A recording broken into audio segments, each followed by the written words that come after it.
Admiral Jake Morrison walked through the long metal corridors of Nexus Prime with heavy steps. The massive space station spun slowly around the bright core of the galaxy, and through the windows he could see thousands of alien ships moving like tiny dots in the distance. He had been Earth's voice in the Galactic Federation for 12 years now, but today felt different. Today felt final. The emergency message had reached him at 3 a.m, ship time. The High Council demanded his immediate presence for what they called urgent deliberations regarding human membership status. Those words made his stomach turn cold.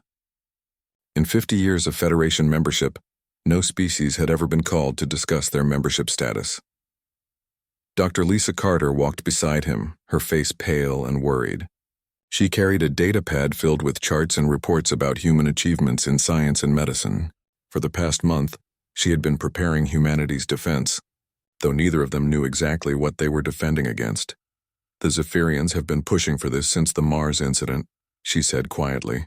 The Mars incident had happened 6 months ago when human colonists had fought off a pirate raid, using military tactics that impressed and frightened the other Federation species. The pirates had been stopped, but the galaxy had watched humans fight with a fury and efficiency that made them uncomfortable. Captain Ryan Brooks met them at the council chamber entrance. His dress uniform was perfect, but Morrison could see the tension in his shoulders. Behind him stood Alex Kane, the young engineer who had developed the new shield systems that had saved Mars. Alex looked nervous but determined. "Any word from Earth?" Morrison asked. "President Williams sends his confidence in your judgment," Brooks replied. "The fleet stands ready for whatever comes next." The council chamber was a vast circular room with seats arranged in rings around a central platform. 12 different alien species sat in their designated areas, each group distinct and separate from the others. The Zephyrians dominated the highest ring, their tall blue forms sitting straight and proud. Below them, the crystalline Valdari sparkled under the chamber lights. The insectoid Nexari clustered together near the military advisor stations. Morrison and his team took their places on the central platform as the council's attention focused on them. The silence stretched long and uncomfortable until Counselor Zeph Prima, the Zephyrian leader, stood to speak. "Admiral Morrison, humanity has been a member of this Federation for 50 of your Earth years. In that time, your species has grown from primitive planet dwellers to a force that spans 17 star systems." Morrison nodded carefully. "We are grateful for the opportunities the Federation has provided. Opportunities that you have used to become something we did not expect," Zeph Prima continued. "Your species builds weapons faster than gardens. You train soldiers before teachers. You expand territory with the hunger of a virus." Dr. Carter stepped forward. "Honored Counselor, humans have contributed greatly to Federation science and medicine. Our research has helped cure diseases that plagued 6 different species. Our agricultural techniques have improved food production across 20 worlds. The Valdari representative, a being of living crystal that spoke through harmonic vibrations, responded with sounds that the translation system converted to words. Your contributions are noted, but they cannot balance the growing concern about human military capabilities." On the display screens around the chamber, footage began to play. Morrison watched with growing dread as classified human military exercises appeared on the screens. The video showed human Marines training in zero-gravity combat, new warships conducting formation drills, and weapon systems that were supposed to be secret. "Where did you get these recordings?" Morrison demanded. The Nexari military advisor, General Clix-9, clicked his mandibles in what passed for their species' version of a smile. "Your security is less impressive than your weapons, Admiral." Alex Kane's face went red with anger. "Those are defensive systems. Every species in the Federation maintains military forces." "Not like yours," Zeph Prima said coldly. "Other species build military forces to maintain order and defend against external threats. Humans build military forces like they expect to conquer the galaxy." Morrison felt the trap closing around them. "What exactly are you accusing us of?" "We are not accusing," said the Valdari. "We are concluding. After extensive deliberation and evidence review, this council has determined that humanity poses an unacceptable risk to galactic stability and peace." The words hit Morrison like a physical blow. Around the chamber, he could see that some of the alien counselors looked uncomfortable, but none spoke in humanity's defense. The decision had been made before this meeting ever began. Dr. Carter tried once more. Surely the Council recognizes that humans have shown restraint. We have never initiated conflict with any Federation species. Our expansion has been peaceful and within all established guidelines. Your restraint is noted, Zeph Prima acknowledged, but your capacity for violence is unlimited. The Mars incident showed us what humans do when threatened. Your response was so swift and brutal that the pirates surrendered rather than face annihilation. That level of military efficiency terrifies civilized species. Captain Brooks stepped forward, his voice tight with controlled anger. So you punish us for being effective at defending ourselves? We protect ourselves by removing the threat, General Clix-9 responded bluntly. Zeph Prima raised one long blue hand for silence. The decision of this council is final and unanimous. Humanity is hereby expelled from the Galactic Federation, effective immediately. All human colonies, installations, and vessels beyond the Sol system must be evacuated within one standard galactic year. Any human presence detected outside designated boundaries after that time will be considered an act of aggression and dealt with accordingly. Morrison felt the chamber spinning around him. 50 years of diplomacy, 50 years of careful relationship building, 50 years of proving humanity belonged among the stars, all destroyed in a few minutes of predetermined judgment. You cannot be serious, Dr. Carter whispered. We are entirely serious, the Valdari confirmed. Evacuation procedures will begin immediately. Federation vessels will monitor compliance and provide assistance as needed.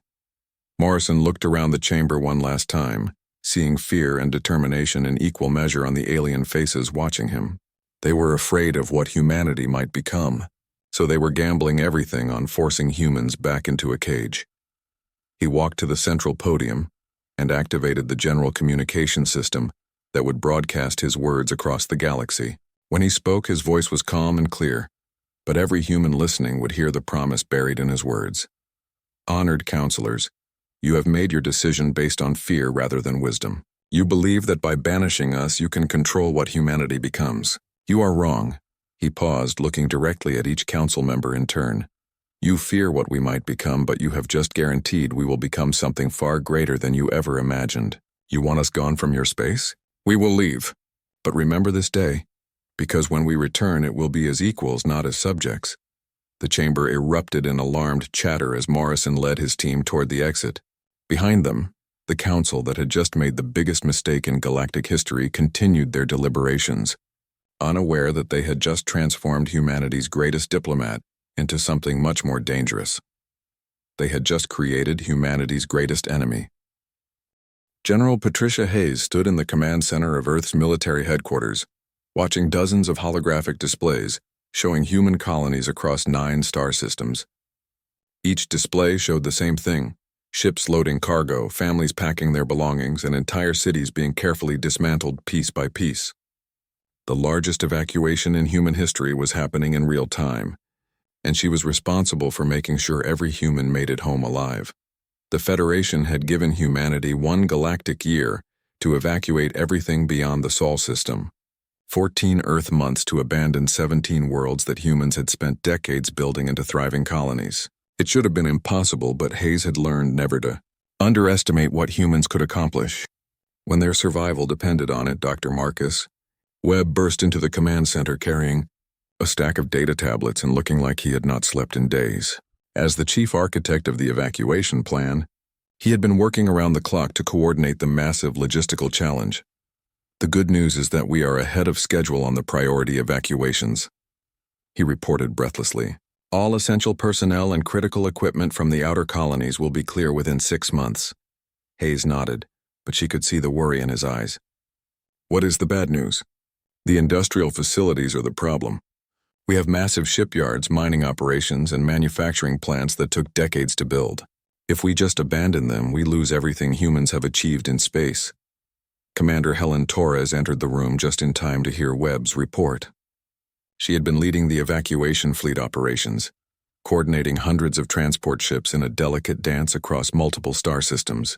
Her uniform was wrinkled, and she moved with the exhaustion of someone who had been living on stimulants and determination. We do not have to lose everything, she said quietly. My teams have been working on something unofficial. Hayes raised an eyebrow. Unofficial how? Torres activated a secure display that showed shipping routes extending far beyond known Federation space. We have been mapping systems in the galactic rim that Federation sensors cannot reach. Dead zones, nebula clusters, rogue planet systems, places where humans could disappear completely. Webb looked at the display with growing excitement. You want to relocate our infrastructure instead of abandoning it? Why not? Torres asked. The Federation expects us to go home and stay there like beaten animals, but they are only monitoring the evacuation, not where the ships go after they leave colony space.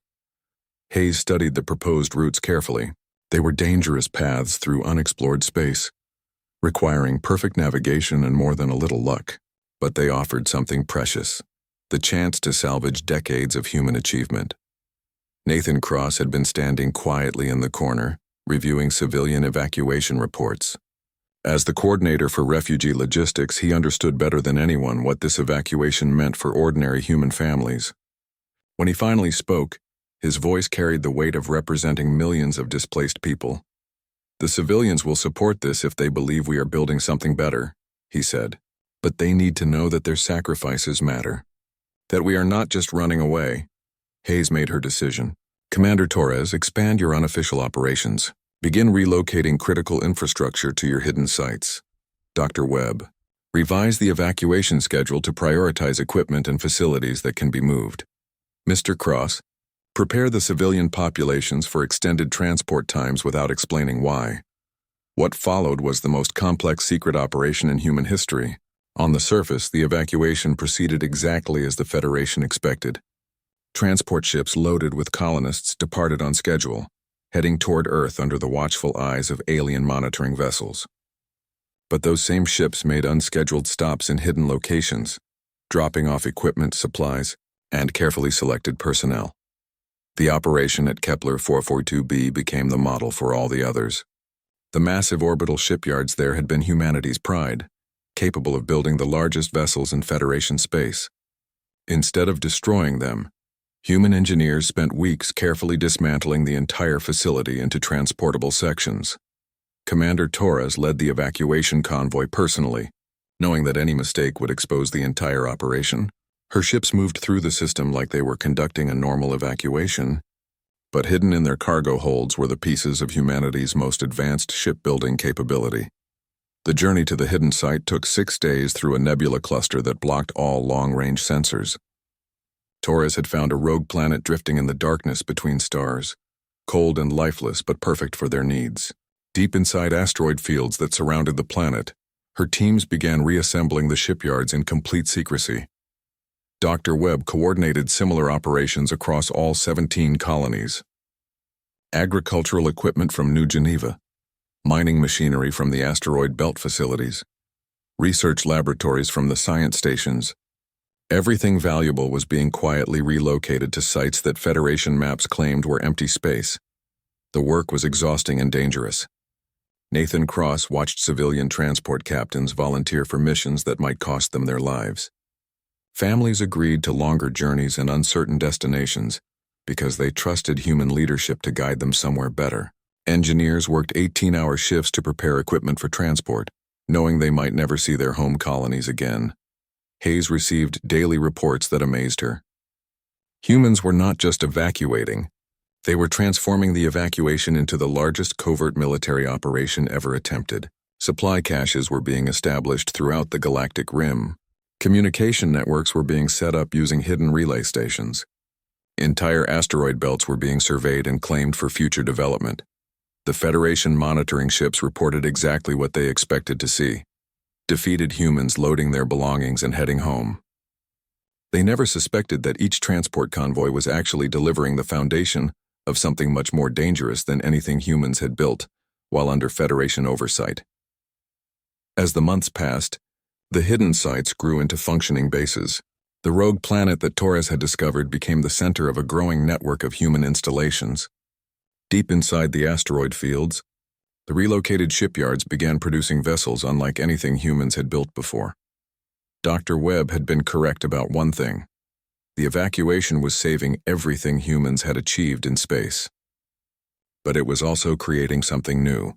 The scattered monitored colonies were being replaced by a unified, hidden civilization that answered to no one but itself. Nathan Cross stood on the observation deck of the transport ship New Beginning as it completed what the Federation believed was the final evacuation run. Behind them, the empty shell of New Geneva looked abandoned and defeated. But Cross knew the truth. The real New Geneva was already being rebuilt around a star that no Federation ship had ever visited. Commander, Torres sent her final report to General Hayes as the last official evacuation convoy departed colony space. According to Federation records, humanity had complied with all evacuation requirements. Every human colony beyond Sol system was now empty. What the Federation did not know was that those same humans were already building something incredible in the darkness between the stars. The evacuation was complete, but humanity's real journey was just beginning. General Hayes smiled as she read the report. The Federation had wanted humans gone from their space, and they had gotten exactly what they asked for. They just had no idea what they had actually created by forcing humanity into the shadows. Director Samuel Gray stood on the observation platform of Haven Station and watched the construction crews work on humanity's newest warship. 5 years had passed since the Federation had banished humans from known space, and those 5 years had transformed refugees into the most dangerous military force the galaxy had never seen. Haven itself was a marvel of human engineering and determination. Built inside a massive asteroid cluster in the Void Reach, it housed 3 million humans in a city that officially did not exist. The asteroid's natural metals had been shaped into towering spires and vast manufacturing complexes. Ships moved constantly through the hidden docking bays, carrying supplies and personnel between dozens of secret human installations. Engineer Kate Sullivan joined Gray on the platform, her eyes bright with excitement as she watched her latest creation take shape. The ship below them was nothing like the vessels humans had built during their Federation years. It was sleek and deadly, incorporating technology that no alien species had ever imagined combining. "The Retribution is almost ready for trials," she reported. "We have integrated Zephyrian shield generators with human targeting systems and Valdari crystal power cores. The result is a ship that can outfight anything the Federation has." Gray nodded approvingly. The Phoenix Initiative had been his secret project since the evacuation, designed to transform humanity from refugees into conquerors. Every human base in the hidden network contributed to the program, sending their best minds and resources to develop weapons and ships that would shock the galaxy. Captain Tony Martinez approached, them carrying a data pad filled with intelligence reports from his latest reconnaissance mission. For 3 years, he had been leading deep space scouts into Federation territory, gathering information and testing new stealth technologies. His missions were suicide runs that somehow kept succeeding. "The Federation thinks we disappeared," Martinez reported with a grin. "Their patrol routes have not changed in 2 years. They believe humans are sitting on Earth feeling sorry for themselves." Dr. Amy Foster emerged from the research laboratories, carrying samples of alien technology that Martinez's teams had acquired during their secret missions. Her work on xenological warfare had given humanity advantages that no Federation species suspected existed.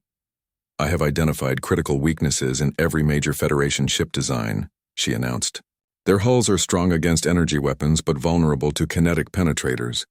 Their shields can deflect plasma but not solid projectiles traveling at sufficient velocity." Gray studied the technical data Foster provided. Human weapons had always been different from alien designs, favoring kinetic energy and explosive force over exotic energy effects. The Federation had seen this as primitive, but Foster had proven it was actually superior in many combat situations. Sullivan activated a holographic display showing the technical specifications of the Retribution-class warships. "We have been building these ships for 18 months. Each one carries enough firepower to destroy a Federation battle group, but they are small enough to avoid detection until they choose to reveal themselves." The engineering challenges had been enormous. Human shipyards in the hidden bases operated under strict communication blackouts, using only local resources and recycled materials from the evacuated colonies. Every component had to be manufactured in secret, tested without attracting attention, and assembled by workers who understood that discovery meant death. Martinez pulled up star charts showing Federation patrol patterns and strategic installations. "My scouts have identified 47 critical targets across Federation space. Military stations, communication hubs, supply depots. If we hit them simultaneously, we could cripple their ability to respond to threats. Foster added her analysis of Federation military capabilities. Their greatest weakness is overconfidence. They have not fought a real war in over a century. Their tactics are defensive and predictable. They expect enemies to announce themselves and fight according to established rules. Gray walked to the central command console and activated a secure communication link to every human base in the network. Faces appeared on screens throughout the chamber, showing the commanders and leaders who had spent 5 years preparing for this moment. The Phoenix Initiative has succeeded beyond our most optimistic projections, Gray announced to the assembled leadership. We have built a fleet of 300 advanced warships. We have established secure bases throughout unexplored space. We have developed tactical advantages that give us superiority over any Federation force. The responses from the base commanders were unanimous. Every installation reported readiness for combat operations. The hidden shipyards could produce additional vessels faster than the Federation could build them. The supply networks were secure and sustainable. Human forces were trained, equipped, and eager to prove themselves. Sullivan brought up the technical specifications for their newest achievement, the UES Vengeance, humanity's first dreadnought-class vessel. The ship was massive by human standards but incorporated stealth technology that made it nearly invisible to Federation sensors until it chose to reveal itself. The Vengeance carries enough firepower to destroy a Federation battle station, Sullivan explained. But more importantly, it demonstrates that humans have not just survived their exile. We have used it to become stronger than we ever were as Federation members. Dr. Foster presented her final report on Federation vulnerabilities. Every major alien species has biological and technological weaknesses that humans can exploit. The Zephyrians depend on their environmental suits. The Valdari require specific energy frequencies to maintain their crystal matrices. The Nixari have instinctive behaviors that make them predictable in combat. Martinez reviewed the intelligence on Federation military deployments. They have not increased security or changed patrol patterns since the evacuation. They believe the human threat has been eliminated. They are completely unprepared for what we have become. Gray made his decision. For 5 years, humanity had hidden in the darkness, building strength and waiting for the right moment. That moment had arrived. Begin final preparations for Operation Irontide, he commanded. All base commanders will receive their target assignments within 24 hours. Fleet commanders will move their vessels to staging areas immediately. In 1 week, the galaxy will learn that humanity did not disappear. We evolved. The screens showed commanders throughout the human network acknowledging their orders. Ships began moving from hidden bases toward predetermined positions. Weapon systems were armed and tested. Communication networks prepared for coordinated operations across dozens of star systems. Gray watched the preparations with satisfaction. The Federation had banished humanity because they feared what humans might become. Now they would discover that their fears had been justified, but their solution had been catastrophically wrong. Instead of preventing humanity from becoming dangerous, the exile had freed humans from all restraints and oversight. The refugees who had left Federation space 5 years ago as defeated victims were about to return as the most formidable military force the galaxy had ever seen. The Phoenix Initiative was complete. Humanity was ready to rise from the ashes of their banishment and show the galaxy what they had become in the darkness between the stars. The Federation would soon learn that trying to cage humanity had only made them angrier, smarter, and infinitely more dangerous. Fleet Admiral Benjamin Clark stood on the bridge of the UES Vengeance as his massive armada dropped out of hyperspace at the edge of the Kepler system. 300 human warships materialized from nothing, their stealth systems deactivating simultaneously to reveal the full might of humanity's hidden fleet. The Federation monitoring station in the system had exactly 30 seconds to realize what was happening before their communications were jammed and their weapons disabled. Operation Irontide had begun. Vice Admiral Rachel Stone coordinated the attack from her command ship, watching as human fleets struck 7 Federation systems at the same moment. The timing was perfect, the execution flawless. In each system, Federation forces found themselves facing enemies they had believed no longer existed, using technology they had never imagined humans could develop. All targets are responding as predicted, Stone reported to Clark. Federation commanders are requesting emergency assistance. but their communication networks are down. They cannot coordinate any meaningful response. Colonel Steve Harper led the boarding. Parties that captured the Federation, command station orbiting Kepler Prime, his Marines moved through the alien corridors with precision that spoke of years of training and captured Federation vessel layouts. The station's Zephyrian crew surrendered after realizing that their environmental systems had been compromised and their escape pods disabled. Station secured, Harper reported. All alien personnel are alive and unharmed.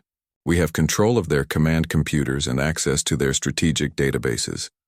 Captain Linda Davis commanded the UES Retribution as it engaged a Federation battle group near the Vega station.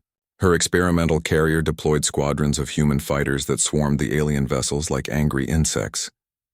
The Federation ships had been designed to fight other capital ships, not clouds of small, fast attackers that could penetrate their shields and target critical systems. Enemy battle group neutralized, Davis reported with barely contained excitement. All Federation vessels disabled or surrendered. No human casualties reported.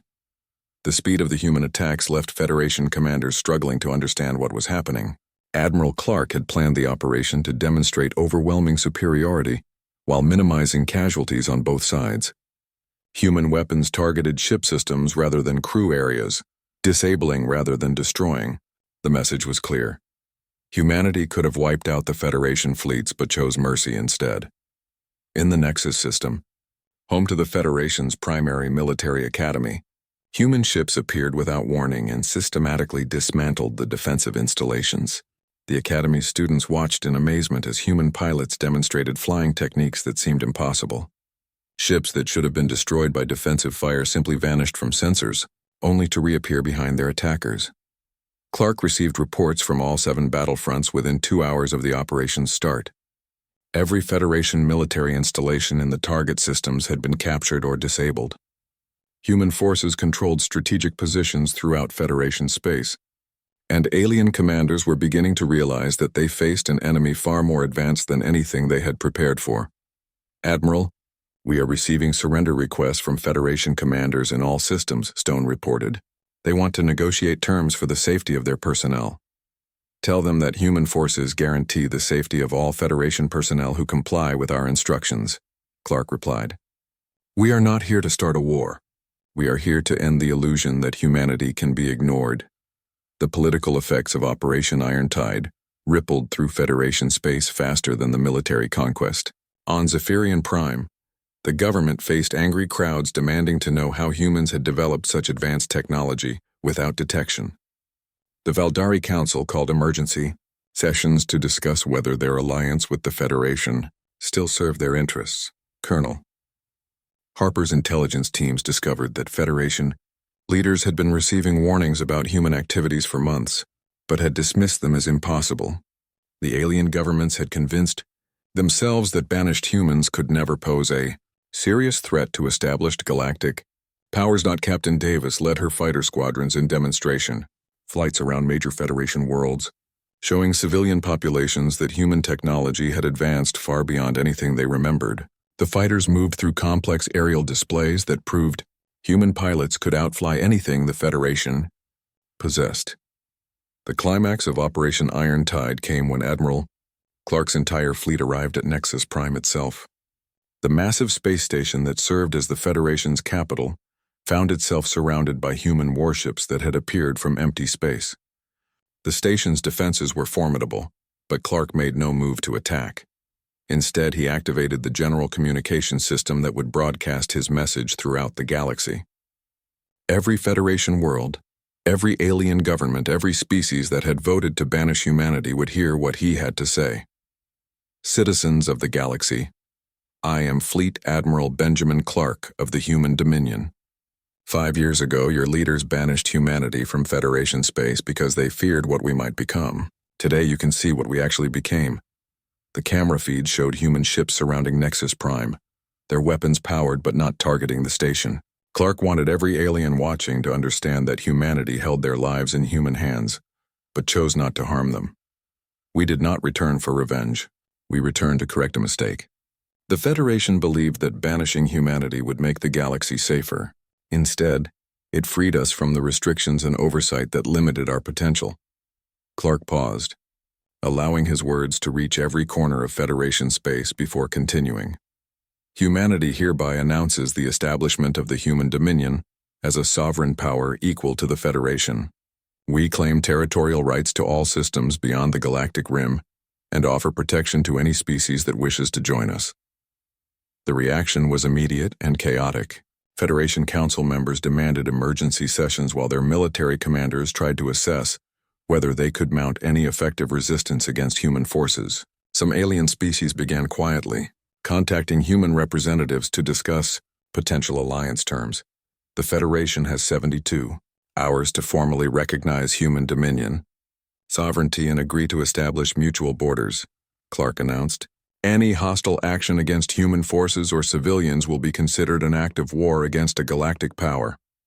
Stone watched as Federation ships throughout the galaxy moved to defensive positions, but their commanders knew they faced an impossible situation.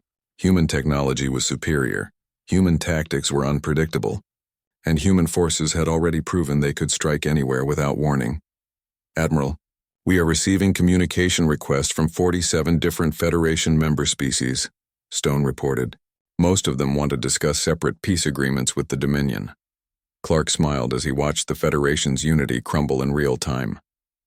The same fear that had driven them to banish humanity was now driving them apart as each species tried to ensure their own survival in a galaxy where humans had suddenly become the dominant military power. Operation Irontide was succeeding beyond even the most optimistic projections.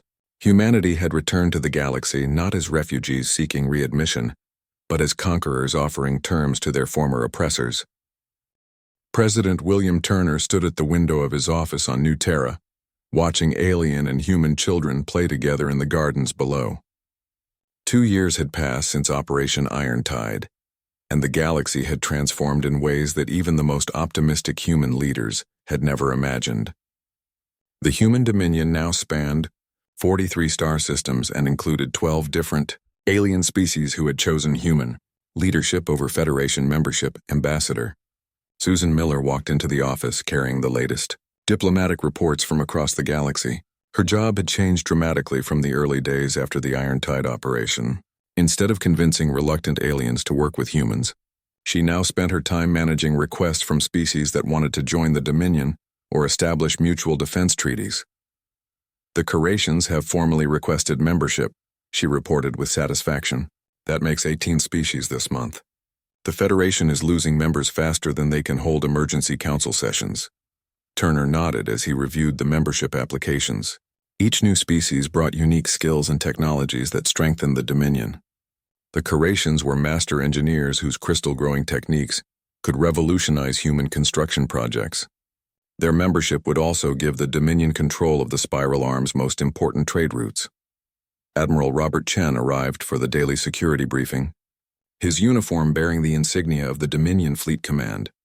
Under his leadership, the human military had evolved from a force designed for conquest into one focused on protection and exploration. The Dominion fleet now included vessels crewed by mixed human and alien teams, combining the best tactical thinking from multiple species. Federation forces have pulled back to defensive positions around their core worlds, Chen reported. They have abandoned most of their outer territories rather than risk confrontation with our patrol fleets. Some of their former colonies are asking for Dominion protection.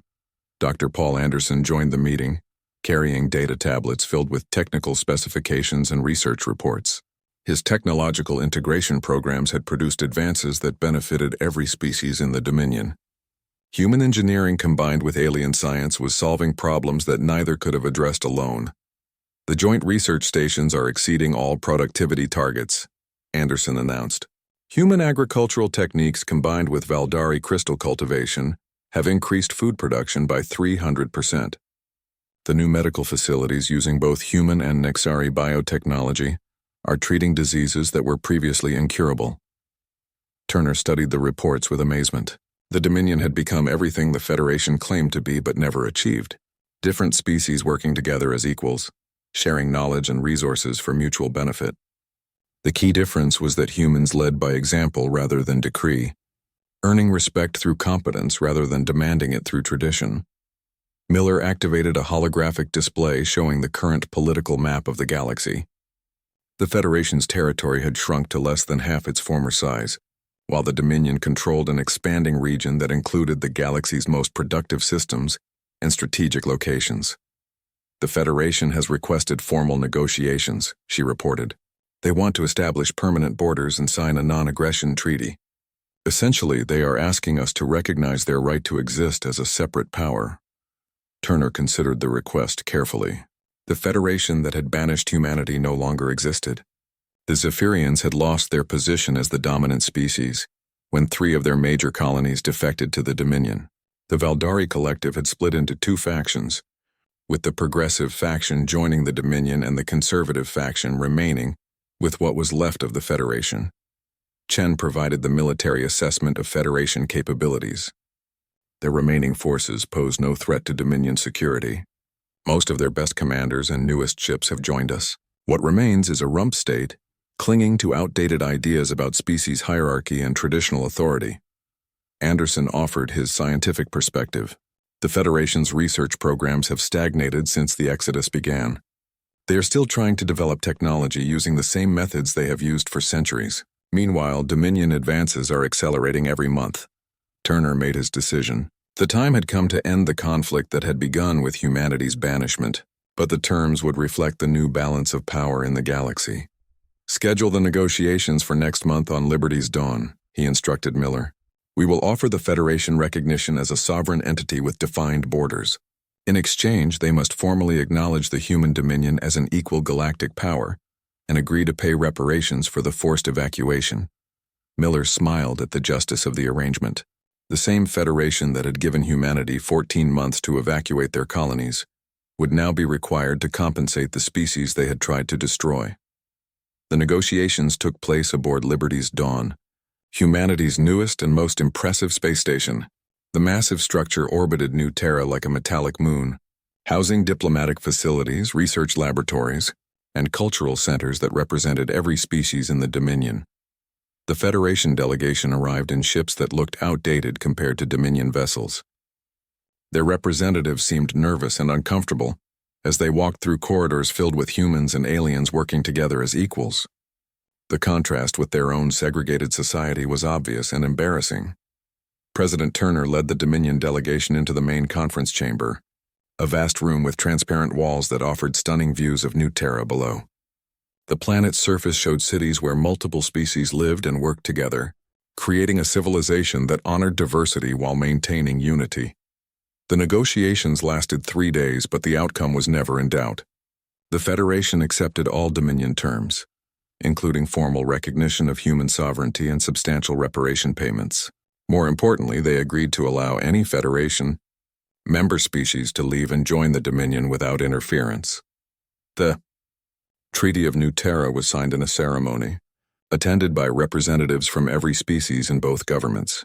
Turner used a pen made from metals mined in the hidden asteroid bases where humanity had rebuilt during their exile, symbolizing the journey from refugees to galactic leaders.